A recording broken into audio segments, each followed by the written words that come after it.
¿Cuáles son las posibles consecuencias de la guerra de Estados Unidos con Irán sobre el mundo y sobre Estados Unidos? Te lo voy a explicar aquí en Vistazo al Mundo Digital.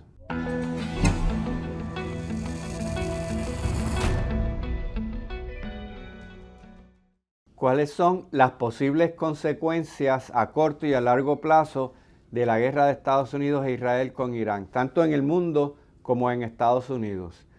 Pues te las voy a explicar aquí en Vistazo al Mundo Digital.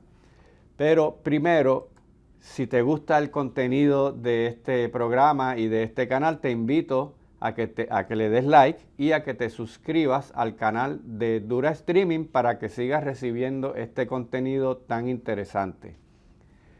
Pues hablamos de cuáles pueden ser las consecuencias de esta guerra que sabemos que supuestamente terminó, pero que en verdad no ha terminado. Pero te voy a hablar ya no de qué es lo que está pasando ahora, sino de qué es lo que va a pasar eventualmente.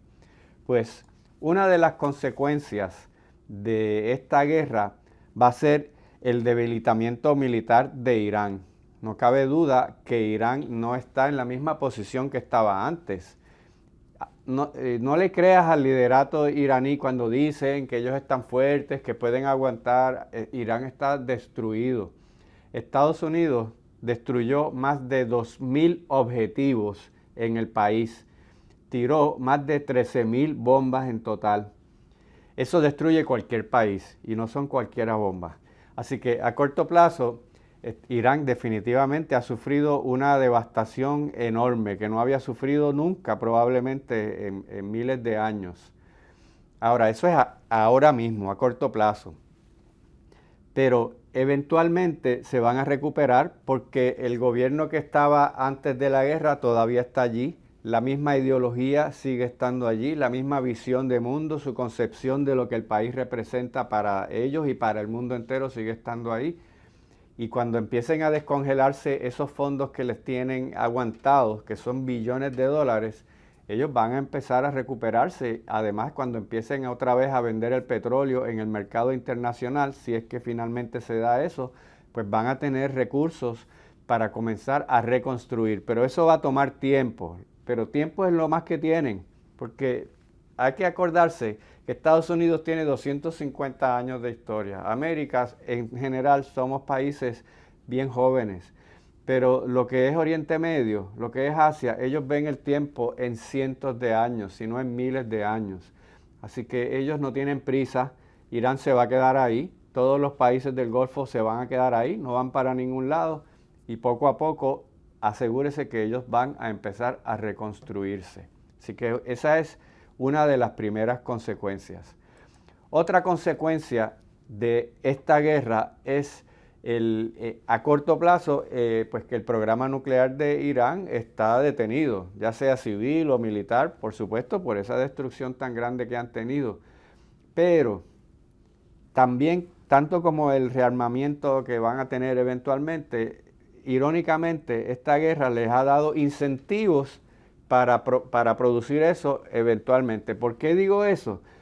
Porque se han dado cuenta de que si ellos tuvieran una bomba nuclear no los habrían atacado. El ejemplo más claro es Corea del Norte, que es un país pobre, un país que no tiene recursos para sostener una guerra contra casi ningún país realmente.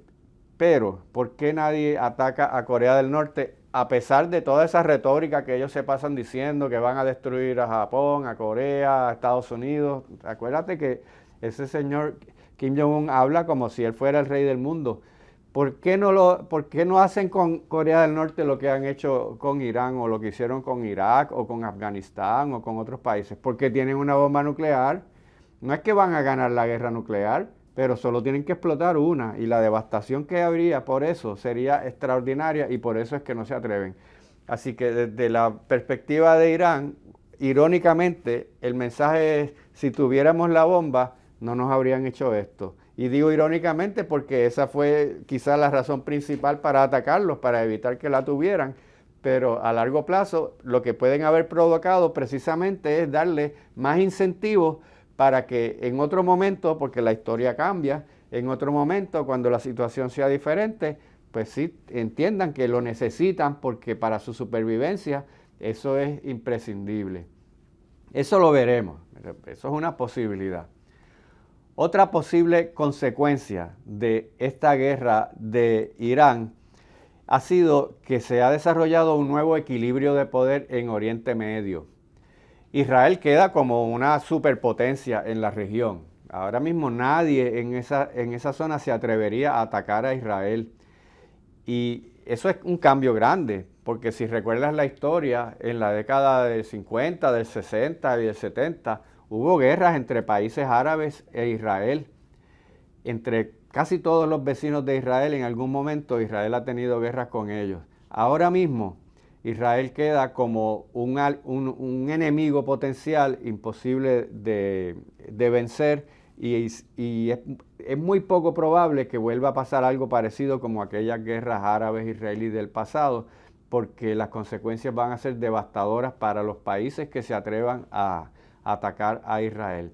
Por otro lado, también al Irán quedar ahora mismo tan debilitado, pues pueden surgir otras potencias regionales como lo es Arabia Saudita, que es el gran rival de Irán en la zona, y puede quedar pues fortalecido a corto plazo. A largo plazo pues vamos a ver cómo va surgiendo la cosa. Turquía también quedó un poquito relegado de todo esto, tuvo una participación muy pequeña y eso pues son malas noticias para Turquía porque Turquía tiene aspiraciones a convertirse nuevamente en una gran potencia en la región, sobre todo en el área de Asia Central, que es donde hay muchas personas que son étnicamente turcos, no tanto ya en los países árabes, sino yendo hacia Kazajstán, todos esos países que habían sido parte de la Unión Soviética. Así que se está dando un reordenamiento del poder en Oriente Medio. No sabremos exactamente cómo va a terminar eso, pero no va a ser igual a como fue antes de febrero del 2026. Otra posible consecuencia de esta guerra es un distanciamiento entre Estados Unidos e Israel, y eso es un cambio grande. Y eso también lo vamos a ver, todos estos son posibilidades que uno va anticipando en este momento, pero por supuesto la historia es la que nos va a decir si esto se va a dar así. ¿Y por qué digo que hay un posible distanciamiento entre Estados Unidos e Israel? Por varias razones. Una razón es que el acuerdo entre Estados Unidos e Irán, ese llamado memorando de entendimiento, no incluyó a Israel. Israel no estuvo negociando, eso lo negociaron en Suiza delegados de Estados Unidos y de Irán. Israel no estuvo allí para nada. Sin embargo, el acuerdo incluyó a Israel. Aunque Israel no estaba presente, hay partes de ese acuerdo que obligan a Israel a que haga ciertas cosas, a que se salga del Líbano, a que no ataque más a Hezbollah, ese tipo de cosas que Netanyahu ha dicho, yo no sé lo que ustedes hayan acordado allí, pero yo en el Líbano me voy a quedar mientras Hezbollah siga siendo una amenaza para la seguridad nacional de Israel. Y eso es un conflicto ahí de visiones, de intereses entre lo que Estados Unidos quiere hacer y lo que Israel quiere hacer. Y eso Netanyahu lo ha dicho abiertamente.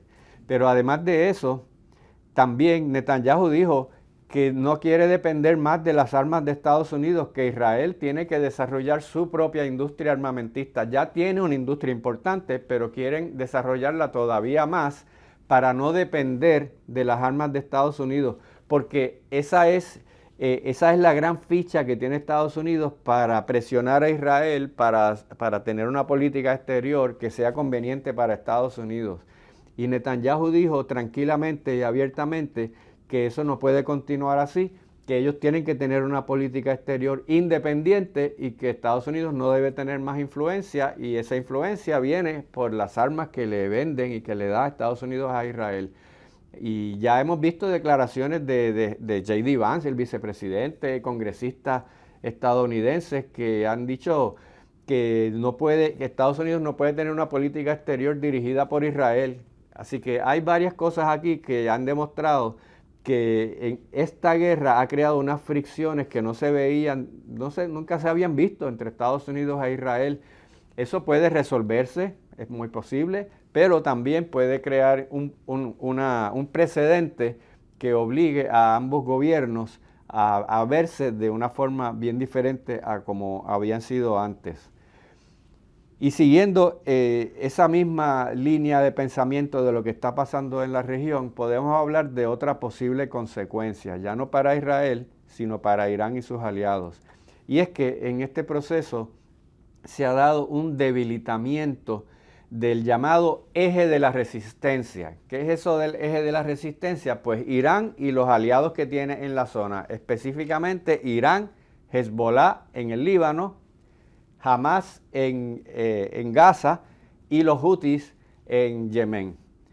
¿Por qué es un debilitamiento? Porque en esta guerra, bueno, Hezbollah ha sido atacado por Israel en el Líbano definitivamente. Los Hutis no intervinieron en la guerra. Mucha gente pensó que era muy probable que los Hutis volvieran a atacar el Mar Rojo, que en solidaridad con Irán volvieran a intervenir para ponerle más presión a Israel y a Estados Unidos. Eso no lo hicieron. ¿Y por qué no lo hicieron? Pues porque sabían que las consecuencias iban a ser devastadoras para ellos.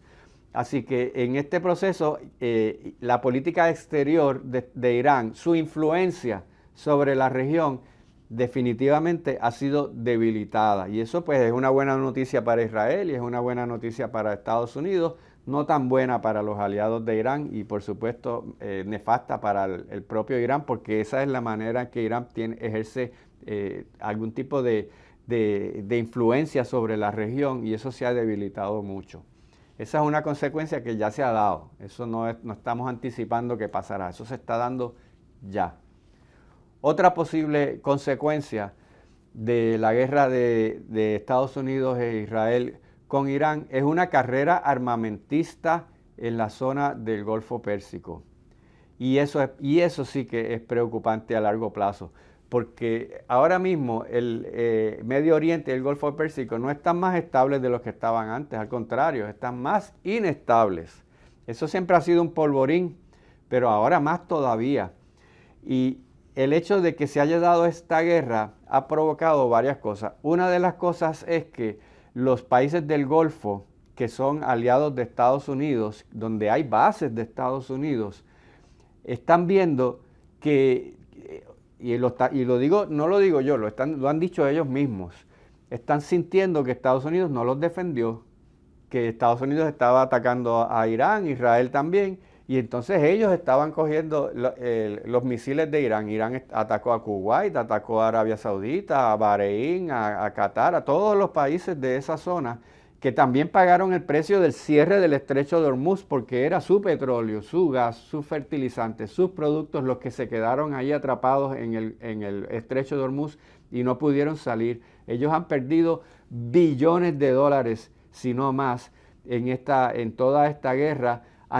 Sus poblaciones sufrieron los ataques de los misiles de Irán y ellos no vieron en este proceso que Estados Unidos fue capaz de evitar que esto sucediera. Por lo tanto, de la misma manera que Israel y Netanyahu han dicho tienen que tener algún tipo de independencia armamentista de Estados Unidos, lo mismo están diciendo estos países y mira, tienen el dinero para comprar las armas que quieran. Con todo ese petróleo que ellos venden, pueden comprar todas las armas que quieran y pueden comenzar a desarrollar inclusive una industria armamentista nativa. No están ahí todavía, pero tienen el capital y sobre todo tienen los incentivos para comenzar a hacerlo. Y si eventualmente Irán regresa a desarrollar un programa nuclear militar, inmediatamente Arabia Saudita va a hacer lo mismo. Y entonces podemos ver no solamente una carrera armamentista convencional, sino una carrera armamentista nuclear en una zona que explota por nada. Así que eso no solamente afectaría a esa zona, sino afectaría al mundo entero. Pero voy a continuar en la próxima sección con más consecuencias y sobre todo te voy a explicar cuáles pueden ser las consecuencias de esta guerra sobre la política nacional de Estados Unidos.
Pues seguimos hablando sobre las consecuencias de la guerra de Irán sobre el mundo. Después te voy a hablar de las de Estados Unidos. Otra posible consecuencia es un reacercamiento de Irán hacia Rusia y China. Porque a todo esto ni Rusia ni China se han metido directamente, no han enviado soldados, no han participado directamente de la guerra, pero sí han ayudado a Irán, le han ayudado con tecnología, con logística, con el Beidou, que es el GPS chino. De eso he hablado bastante en programas anteriores. Si quieres saber más sobre ese tema, búscalos. Así que, y económicamente, una vez se pueda restablecer el flujo del petróleo y vuelva otra vez Irán a la economía mundial, definitivamente va a mirar hacia China y hacia Rusia. Van a ser aliados, por lo menos aliados económicos y aliados estratégicos. Y es que no hubo cambio de gobierno en Irán. O sea, no nos podemos olvidar que uno de los objetivos principales de esta guerra era que hubiera un cambio de régimen. No te olvides de eso. Eso no lo digo yo. Eso lo dijo Donald Trump. Eso lo dijo Benjamin Netanyahu. Querían que hubiera un cambio de gobierno para que hubiera el gobierno nuevo, fuera un gobierno más amigable hacia Estados Unidos y hacia Israel, como había sido antes de la Revolución Islámica. Tú sabes que estaba el Shah antes de la Revolución de Irán en el 1979. El Shah era amigo de Israel, era amigo de Estados Unidos. Eso fue un cambio grande y ellos aspiraban a que Irán volviera a eso que había sido antes. Eso no ha sucedido. El gobierno de Irán, el régimen de Irán, no ha dado ninguna señal de que va a caer. Por más que lo destruyeron, por más que destruyeron el país, hay un ayatollah y el mismo sistema de gobierno está básicamente intacto. Aún después de todas las protestas que hubo a principios del 2026, que parecía que ese gobierno iba a caer, pues ahora mismo nada de eso se ve. No hubo ningún levantamiento popular, ni hubo gente protestando en contra de su gobierno, a favor de Estados Unidos durante la guerra. Todo lo contrario, se ha fortalecido. Por lo tanto, ¿por qué pensar que ese gobierno, que es el mismo que estaba antes, no va a continuar con sus aliados de antes, que son China, Rusia y otros más? Así que en este momento se puede predecir, se puede anticipar que una de las consecuencias va a ser que va a haber que esa alianza se va a reforzar, porque tanto Rusia como China condenaron los ataques contra Irán. Y son potencias, obviamente tú sabes quiénes son China e Irán, y son potencias, perdón, China y Rusia son potencias las más grandes del mundo después de Estados Unidos. Así que esa es probablemente la última así en resumen, la última de las consecuencias a nivel mundial que va a tener esta guerra contra Irán. Pero no solamente en la región y en el mundo va a haber consecuencias, en el mismo Estados Unidos también va a haber unas consecuencias bien importantes.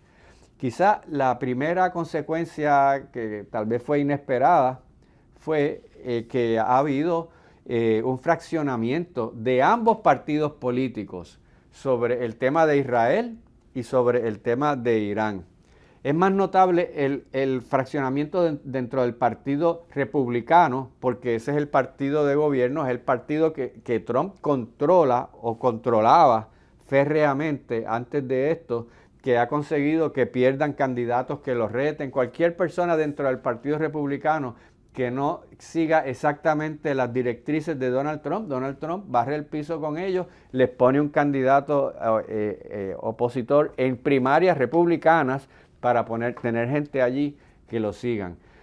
Pues eso se está viendo un fraccionamiento. ¿En qué se está viendo? Bueno, en varias cosas.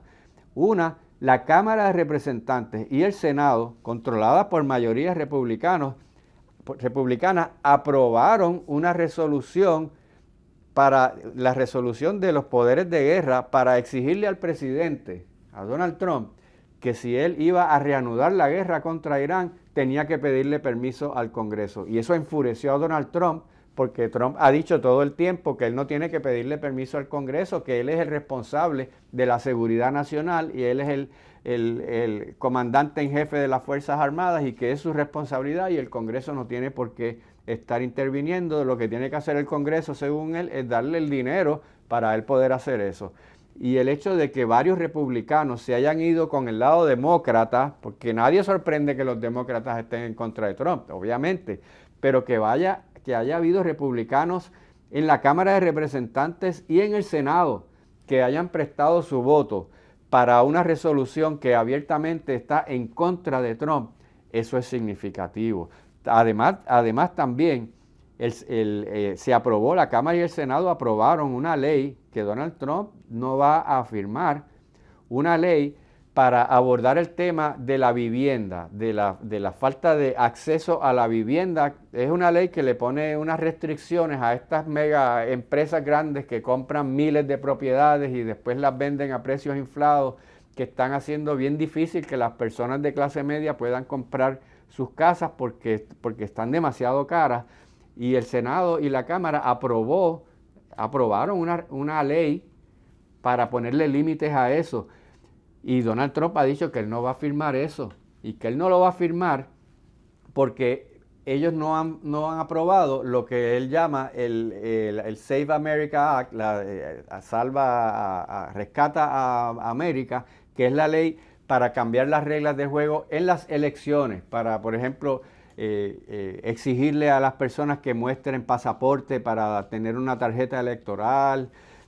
Es un proyecto republicano y él ha dicho, si ustedes no aprueban eso, yo no les voy a aprobar esta otra. Y hay muchos republicanos que están enfurecidos con eso porque ellos saben que el tema de la accesibilidad a la vivienda es un tema que va a ser bien importante en las elecciones de medio término, las elecciones del Congreso, ahora en noviembre del 2026.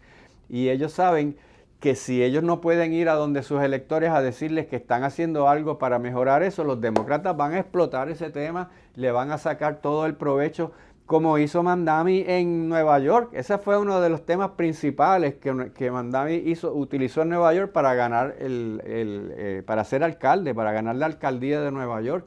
Y eso, todas las encuestas de opinión pública dicen que eso es uno de los temas importantes, porque al estadounidense promedio se le está haciendo bien difícil, sobre todo a los jóvenes que están terminando universidad, que están empezando en estas cosas, se les está haciendo bien difícil poder comprar una propiedad y porque están demasiado caras. Entonces, pues ahí hay una pelea sobre temas que no tienen que ver nada directamente con Irán. Esto es un tema de vivienda, un tema electoral, y se está notando también, sobre todo estamos viendo legisladores, ya sea representantes o senadores republicanos, que se están atreviendo a retar a Donald Trump públicamente, y eso no se había visto el año pasado. Y los poquitos que lo habían hecho, Donald Trump le barrió el piso con ellos y los destruyó políticamente. Y es que ellos tienen que ir a elecciones en sus distritos. Ellos pueden hacer lo que Trump quiera, pero a la larga tienen que pararse frente a sus electores y demostrarles que ellos están haciendo algo para mejorar la calidad de vida de esas personas.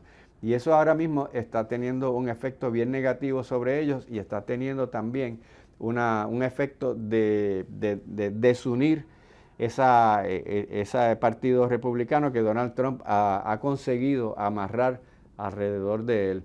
Pero también está teniendo un efecto negativo sobre los demócratas, sobre todo el tema de Israel, porque los demócratas están divididos en términos de cómo debe Estados Unidos acercarse a Israel. Si Estados Unidos debe mantener la línea tradicional de apoyarlo al gobierno de Israel en cualquier cosa que haga, porque ese es su aliado importante en Oriente Medio, es su aliado incondicional y tienen que seguir dándole armas y permitir que haga lo que quiera.